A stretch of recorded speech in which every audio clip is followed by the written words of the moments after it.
Subscribe कीजिए Aspire IAS channel को और बेल आइकन को दबाइए लेटेस्ट वीडियो सबसे पहले देखने के लिए।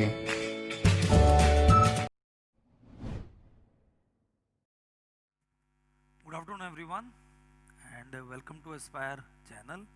Hope you all are well and doing preparation in a good manner. And UPSC preparation is a journey which you people can enjoy and learn from the perspective of UPSC, not from the perspective of what is a trend in the market or material and other thing. UPSC again proved it. So today is the 8th of January 2021. UPSC provided the first paper for the mains and it was on the expected line.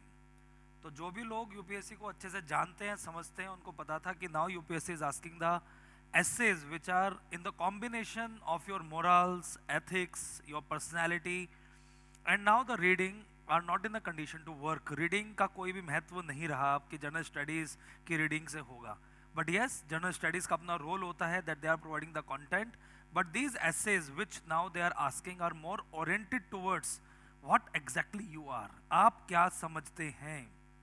तो आजकल जो WhatsApp पे trend है to every day sending to your near and dear ones the quotes regarding good morning quotes, good quotes, उन्हीं quotes को इस बार replicate किया गया. तो it was on the expected line and aspire took some of the batches of essay only of 4-5 days and in which we give more emphasis on ethics and ethical line essays. हमने developmental essays को ज़्यादा नहीं छुआ और हम लोगों ने 5 class में से 4 क्लास में एथिकल एसे को ही डिस्कस किया and especially the last year essay. So I am feeling happy that UPSC is now asking the questions to really craft the personality and the human mind itself कि आदमी थोड़ा सोचे कि वो क्या वाकई में सोचता है. तो first in this session we are discussing about what are the essays they are asking and from where these essays are be there and what type of content you people can include in this type of essays. I can also simplify it कि what exactly the essay mean. Her essay के पीछे एक particular चीज होती है, जैसे reality versus idealism. तो ऐसे इन essay के पीछे कौन सा context था जिसको हमें लिखना था. And in the further lectures we can discuss individual all the essays. आज पहले essay के बारे में कुछ बताने की कोशिश करूँगा. Today I can tell you something about first essay. तो let's start and analyze कि what exactly is in a Pandora box of the UPSC. आज UPSC ने क्या पूछा. तो Aspire IAS that is a 2020 paper, word limit 1000 to 1200 words and this limit everybody should adhere to because ultimately it is a time 3 hours आपको पूरा करना है and 1200 word mean 12 pages, आगे पीछे 6 पेज 6 से 7 पेज आप लिख सकते हैं. तो section A belong to 4 essays which are purely belong to your mind.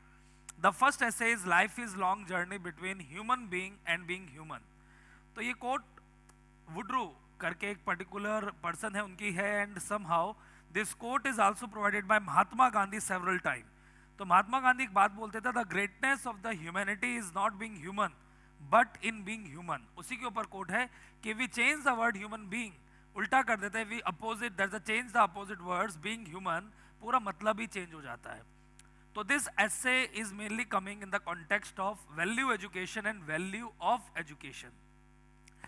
एक पेरेंट्स एक बच्चे को सिखाते हैं be a good human, that means you should be a good human, you should do good and if you are a human being this is your rights, this is your duties and this is your that is overall framework जिसमें आप जिएंगे.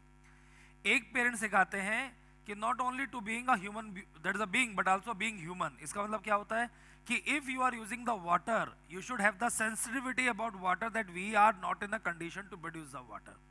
हम कितना भी पैसा खर्च कर ले we are not in the condition to produce the water, so use the water sensibly.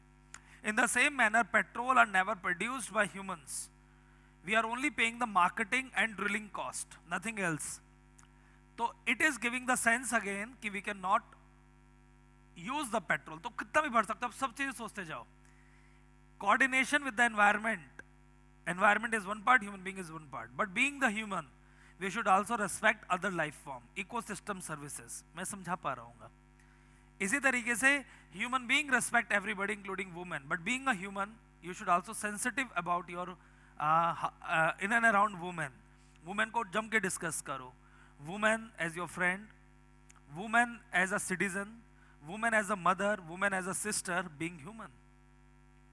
तो आपके अंदर words आएंगे compassion, sympathy, empathy. वुमेन को अगर कोई कहीं भी गाली दे रहा है, गलत नजरों से देखा, नहीं देखना है, स्टॉकिंग नहीं करनी है, वायरिज्म नहीं करना है, we should control the verbal violence, being human. तो कितने कॉन्टेक्स्ट हम टच कर रहे हैं। एक हमने नेचुरल रिसोर्सेज का कॉन्टेक्स्ट किया, इकोसिस्टम सर्विसेज का, वुमेन का किया। इसी तरह से being human that means as a role in the society. आप गांधी जी की बातें लिख सकते हो, theory of trusteeship, moral economics, all this are the part of the being human. फिर इसके बाद गांधी जी का फिर से एक कोड दो, change yourself and you are in control. Being human का मतलब सेल्फ कंट्रोल, मैस्लो के लिए आओ, self actualisation, self control, self realisation. We can only say good, we cannot criticize other, we can criticize ourselves. How many things we can write? So try to understand, change yourself, you are in control. Human being is a journey from human being and being human. Gandhi ji, Gautam Buddha as a human being and then he being human. Kindness, prosperity, कितनी चीजें लिख सकते हो, Nelson Mandela, इन सबको अपने essay में डाल सकते हो। So there are so many things which we can include in this essay, and this essay is the best one to write. Because there is so much amount of content anybody can write. This is a small explanation from the side of Aspire IAS, where we are trying to provide you the real version. So Aspire always try to help the needy students, and we are never try to fake the students. We are only providing the guidance as per the UPSC question papers, कि वो क्या पूछते हैं, किस तरह से पूछते हैं, कैसे लिखना होता है, how to write all this things. और उसमें भी हम कॉस्ट इफेक्टिव क्लासेस देने की पूरी कोशिश करते हैं। तो नीचे आपको सारी डिटेल्स मिल जाएंगी, इंक्लूडिंग दिस एसे। ये भी हम इस वाली क्लास के अंदर एड ऑन कर देंगे, how to write a particular type of this 8 essays. Clear? Then दूसरा एसे आया, mindful manifesto is the catalyst to the tranquil self. ये मेन वर्ड था mindful manifesto. This is a pure, that is a question regarding self control. तो एक change का essay आया था कि change will remain same, that the whatever change you can provide it will remain same. उसी का ये दूसरा वर्जन है manifesto, that means mindful manifesto. Mindful manifesto को पास्ट से लेकर प्रेजेंट तक लिख सकते हैं, लोगों के उदाहरण दे सकते हैं कि how some government and the leaders are taking some of the good steps. Atal Bihari Vajpayee comparison, Indira Gandhi, इस तरह से आप यहाँ पर कर सकते हैं। So this essay is again important thing regarding inner change and outer change. Majority of the people are guided by outer change, but we all guided by inner change, self-control, and this essays belong to that particular thought. समझ में आ रहा होगा सबको? Then third, ship do not sink because of water around them. Ship sinks because of water that gets into them. तो इसे codify करते हैं कि इसका मतलब क्या है? इसका मतलब यह है, we as a person, around us all the bad things are available. It doesn't mean that we can sink in the water.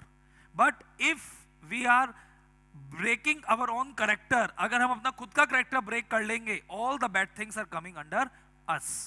तो human as a human being can never be a wrong. कोई भी human being गलत नहीं होता है. Their habits, their learning of bad things are becoming very strong. That's why a person can become evil. So this is a important, that's a quote which indirectly belong to Vivekananda quote, be good, do good, and try to be good throughout your life and promote good. तो good को करना hard होता है, good human being बनना hard होता है, bad बनना बहुत आसान हो जाता है। तो इसका कहने का मतलब था कि ships do not sink because of water around them. Ship का मतलब हो गया यू मतलब human being, water around them का मतलब हो गया evils, bad thoughts, negative thoughts. तो हम एक शिप की तरह खड़े हैं, चारों तरफ लोग खड़े हैं, कोई दिक्कत नहीं है। कमल जैसे लोटस का फूल चारों तरफ गंध में ही खिलता है। लेकिन इसका दूसरा पूछा, ships sink because of water that gets into them. तो एक इंसान का करेक्टर तब खत्म हो जाता है जब उसके अंदर सारा इविल घुस जाता है। दिस इज अनदर इंपॉर्टेंट ऐसे जो आप जबरदस्त लिख सकते हो। हिटलर का एग्जांपल डाल सकते हो, that Hitler as a person was not wrong, he was guided by the love of their country, but the evils entered in them resulting into Nazisms. बात समझ पा रहे होगे आप अच्छे से किस तरीके से हमें इसको और इलेबोरेट करना है। इसी तरह से society as a person is not bad, but evil जब अंटर कर जाता है तब बुरा हो जाता है। कोई भी रिलीजन गंदा नहीं है, जब रेडिकलाइजेशन हो जाता है, फंडामेंटलिज्म हो जाता है ना, वायलेंस आ जाता है, तब वो गंदा हो जाता है। तो so many things you people can write. तो ये जो मैं थोड़ा थोड़ा डिस्क्रिप्शन दे रहा हूँ, the small small description may be it can help you. Okay, then simplicity is ultimate sophistication. बिल्कुल सही बात है, ये तो पूरा ही कोट है जिसे आप डिफाइन करेंगे कि सिंप्लिसिटी। तो इसको आप renewable energy versus non renewable energy की तरफ ले जा सकते हो, consumerism versus that is a less consumerism की तरफ ले जा सकते हो, old Indian culture versus present westernisation. पहले आपको पता होगा हमारे माँ बाप 2 जोड़ी में काम चला लेते, वो आज भी बोलते हैं कि तुम्हारे माँ बाप ने 2 जोड़ी में काम चला लिया और तुम लोगों को हर हफ्ते 10-15 क्लोथ्स चाहिए और अलग अलग कंज्यूमरिज्म चाहिए। तो सिंप्लिसिटी का अपने आप पूरा एक एक अपने आप में सोफिस्टिकेशन है। Gandhi ji come from lavish life to simplicity life, best example. Gandhi ji 7 virtues डाल दो इसके अंदर। Then our traditional society to present society, then unsustainable society of today to sustainable society of past. How in the past people are satisfied in the small things also because they are searched by the happiness. Today happiness gone, we are only guiding by sophistication and overall consumerism, even then we are not happy. We are visiting every store, we are taking the recording and put on the WhatsApp and the status, but even then we are not happy because everything we are doing for others, not for ourselves, to objectification, है ना, showcase, है ना, शोबाजी करने के लिए। लेकिन पहले ऐसा नहीं होता था, इसी की डिबेट पर ये ऐसे लिखना है। तो I am giving a small view point of every essay and I am telling you that this paper is not at all hard, it is just your mindset. आप अपने माइंडसेट को कैसे ट्रिगर करते हैं थ्रू प्रैक्टिस। ऐसे की कोई class नहीं होती है, always remember this thing, nobody can teach you और dictate you the essays and no one tell you कि सेम एज इट इज ऐसे आ जाएगा। ऐसे की क्या होती है, प्रैक्टिस होती है। तो we can do the practice of essay under some monitoring and we can also remember some of the thoughts कि किस essay में किस तरह से लिखा जा सकता है। तो these are the 4 essay in section A, जिसमें से एक attempt करना था। Now section B is guiding by mix of society and development. Culture is what we are, civilization is what we have. तो एक बहुत बड़ा कोट है ना, इमुल कांट से लेकर पुराने लोगों का, कि if you want to study the present, the past is having the keys और present is having the keys to the past. तो कल्चर वो है जो आज हम प्रैक्टिस करते हैं, तो कल्चर में बहुत कुछ आ जाएगा। और सिविलाइजेशन वो है जो पास्ट, तो ये वेस्टर्नाइजेशन वर्सेस ईस्टर्नाइजेशन, ओरिएंटलिज्म वर्सेस ऑक्सीडेंटलिज्म, है ना, ग्लोबलाइजेशन वर्सेस लोकलाइजेशन, सब इसके अंदर डाल सकते हैं। तो सिविलाइजेशन वो थी जो हम, that the civilisation is what we have and culture is what we are. जो आज हम बन गए वो हमारी कल्चर हो गई है। फटी हुई जीन्स पहनना, यो मैन करना, रैप म्यूजिक सुनना, ये हमारा आज का नया कल्चर हो गया है। और सिविलाइजेशन वो थी जो आज हम व्हाट वी हैव, अब वो एक तरह से डाई होती जा रही है, लेकिन हमें दोबारा से सिविलाइजेशन की तरफ मूव करना है। This is a major part of the essay. Hindi वालों के लिए जो हम है वह संस्कार और जो हमारे पास है वह सभ्यता। तो हमें बताना है कि हमारी कल्चर चाहे कितनी भी डोमिनेट कर गई हो। तो एक सोशियोलॉजी में क्वेश्चन आया था 2019, they asked one question in the social segment of paper 1, globalisation and localisation. तो फर्स्ट पार्ट में globalisation localisation and then you should conclude कि एक तरफ हम पिज्जा खाते हैं लेकिन still we love our idlis, एक तरफ एमएनसीज में we are going in the coat boot but रात को आके हम लुंगी पहनते हैं, वी आर फीलिंग हैप्पी। एक तरफ हम गोवा का सनबर्न फेस्टिवल ज्वाइन करते हैं लेकिन उसे अगले दिन रावण को जलता हुआ देखते हैं। तो what exactly is our culture, जो है हम है वह हमारे संस्कार। आज भी हमारे संस्कार जिंदा है, चाहे कितना भी ग्लोबलाइजेशन हो गया हो, बल्कि हमने इडली पूरे वर्ल्ड में पहुंचा दी। एंड जो हमारे पास है वह सभ्यता। तो you should talk about Indus valley civilisation, civilisation ties, tolerance, international relations, कितना कुछ डाल सकते हो। And this is the best essay to write. तो दोनों सेक्शन का पहला एसे आपको 160 मार्क्स तक दिला सकता है। This much potential this essays are having. तो ये मैं जो छोटा डिस्कशन कर रहा हूँ शायद समझ में आ रहा होगा, mini discussion. There can be no social justice without economic prosperity, but economic prosperity without social justice is meaningless. Wonderful essay. Women, disabled, जितने भी socially excluded class हैं उनको उसमें डालो। पहले बताना है कि there will be no social justice without economic prosperity. That means money is important. तो paper 3 there is one topic, the link between growth and development. तो economic prosperity means growth, per capita income, and but economic prosperity without social justice is meaningless. तो इसमें हमें बताना है कि 1991 के बाद बबल इफेक्ट आ गया इंडिया के अंदर। We directly move from agriculture to service sector and we are becoming economic prosperous, लेकिन सोशल जस्टिस नहीं रहा। तो सोशल जस्टिस में क्या क्या आएगा, वुमेन पार्टिसिपेशन नहीं रहा, SC ST people participation, reservation private sector नहीं रहा, एक्सक्लूजन हो गया, only few segment are getting the job, rural urban divide हो गया, एनवायरमेंटल डिग्रेडेशन होने लगा। तो this type of economic prosperity is meaningless without social justice. और फिर उसको बताना है कि अगर हम सोशल जस्टिस करेंगे देन इट इज इंपॉर्टेंट, लेकिन उसके लिए भी हमें इकोनॉमिक प्रोस्पेरिटी करना है। और आखिरी के उसमें आप बैलेंस लिखेंगे कि government should maintain the balance between growth and development. तो this is a pure essay regarding growth and development and this is pure developmental essay. तो सेक्शन बी के अंदर they are still stagnated towards the developmental essay. तो पहला भी development था, दूसरा भी डेवलपमेंट आ गया एक तरीके से। Then patriarchy is least notice yet most significant structure of social inequality. ये तो सोशियोलॉजी वालों का जबरदस्त क्वेश्चन है, पूरा पेट्रियार्की से भरा हुआ है। पास्ट से प्रेजेंट पर जाओ, पूरा बताओ, pre-Vedic period, women empowerment was there. Post-Vedic period, women degradation is there. Medieval time, women further degraded because of outside intrusion. पर्दा सिस्टम आ गया, सती आ गया, है ना, चाइल्ड मैरिजेस आ गया ताकि कोई वुमेन को चुरा के ना ले जा पाए. पेट्रियार्की और स्ट्रांग हो गई क्योंकि man should participate in the war and every type of thing. Britishers आए, सोशल रिलीजियस मूवमेंट हुए.